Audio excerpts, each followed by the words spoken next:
welcome back to Learning Tarot with Brianna, me.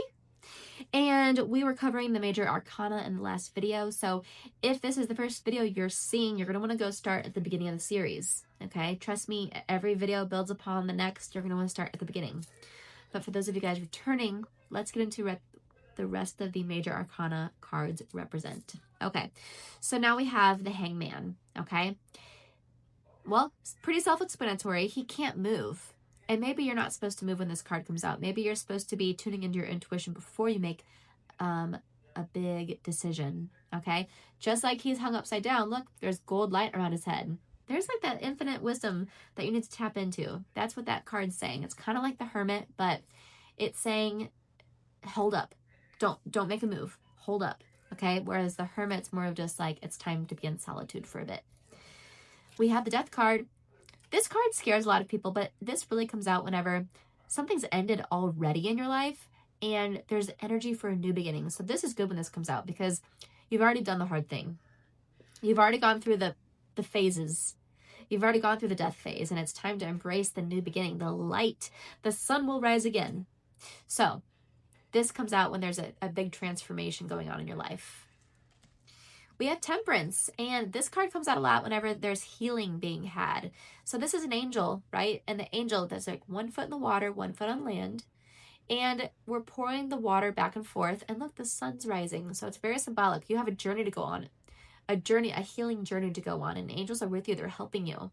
Okay. This comes out a lot during a spiritual awakening as well. Okay. Because it's hard to see.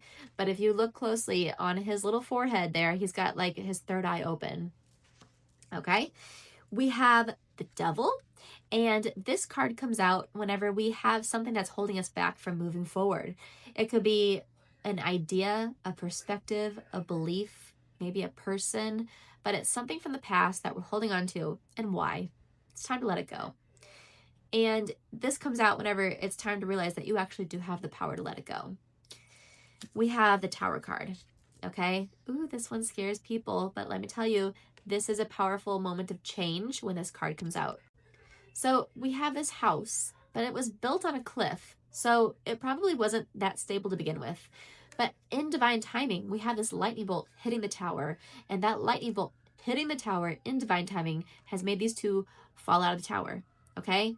Life as you know it is about to totally change, okay? This is the kind of card that comes out before the Death card, right? The Death card's like, okay, good job. You did the hard thing.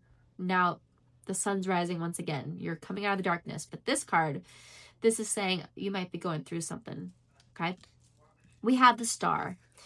The Star has to do with, it's like divine timing. Divine timing. Also, this is someone it's also caretaking energy, someone who's very selfless. They're a giving person. This also comes out for a lot of teachers too, because you might like to spread knowledge. But when this card comes out, I always feel like you need to use the energy of it and make a wish. Make a wish, okay? Just like when we wish upon a shooting star, wish upon your Star Tarot card. We have the Moon. Now, this comes out whenever, I like to associate this with secrets, because what comes out at night? The moon. And what is the night associated with? Darkness. And we can't see everything clearly in the darkness. So when this card comes out, it's about saying it's time to listen to your intuition, because there could be someone lying to you. There could be something that you don't know about that needs to be brought to the light. Okay, we have one of my favorite cards, the Sun, which is what my whole channel is named after. The Sun, it's a beautiful sun. It has to do with coming out of a depression. This is optimistic. This is hopeful. This is positive energy. A rebirth, if you will, your new beginning. This is a good card after that death, after that death where this new beginning's coming. This is you seeing the new beginning. This is you realizing, oh, now I get it. It's that light at the end of the tunnel. Judgment. This one comes out whenever we need to start listening to our higher guidance. This comes out whenever you might not be on the right path, and it's time to get back on the path that you're meant to be on, okay? It's kind of like angels coming down and telling you, hey, just like your parent telling that toddler that's being naughty, hey, are you supposed to be getting into the candy jar right now? Maybe you need to be eating some peas, okay? Then we have the last card of the major arcana, which is the World.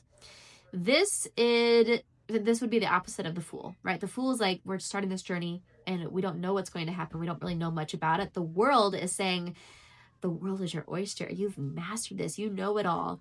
You have infinite knowledge. Look, she's wrapped up in a purple scarf. And to me, this is symbolic of saying that you have clairvoyant knowledge, right? Because clairvoyance is associated with purple, right? Psychic knowledge is associated with the color purple. But it also, I feel like because she has this wreath around her, it's also saying she's divinely protected as well. So this is a good card to pull. Okay, that's it, you guys. Those are all the major arcana cards, okay? Now, let's get into doing your reading, okay?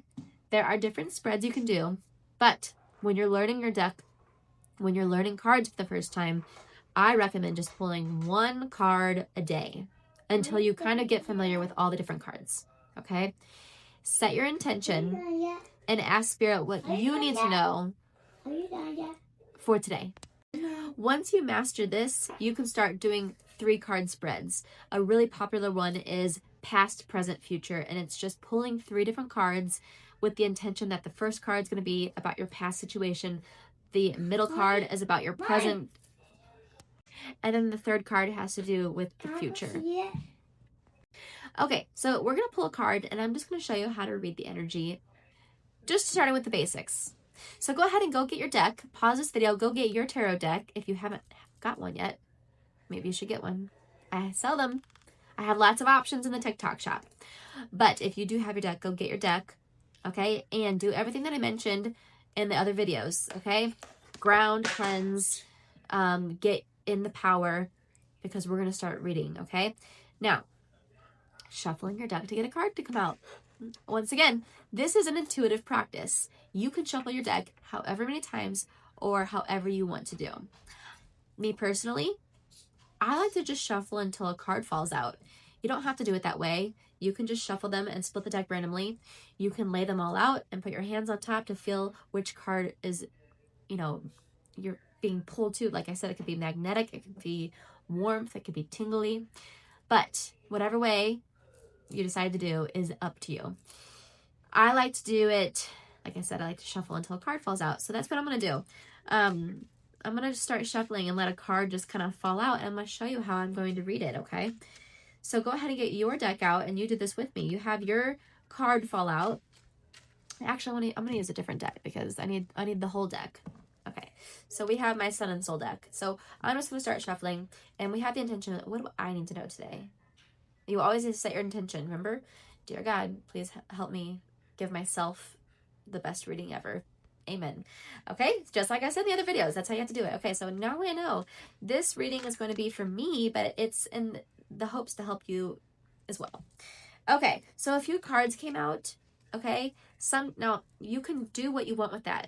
If more than one card comes out, perhaps you need to hear a bigger message, but if you're not ready for that yet, you can just use the card that fell on, the one that's on the very top of all the cards that fell out. So this card, we have the 9 of Swords in the reverse. What do we know from the teachings I've already told you? We know swords have to do with words and thoughts, and they also have to do with the air signs. So Libra, Aquarius, Gemini. But it's in the reverse. What does that mean? Well, I'm going to explain this and how I pick into this energy in my next video because I'm running out of time. So make sure you're following me so that you don't miss it, and I will see you guys in the next video.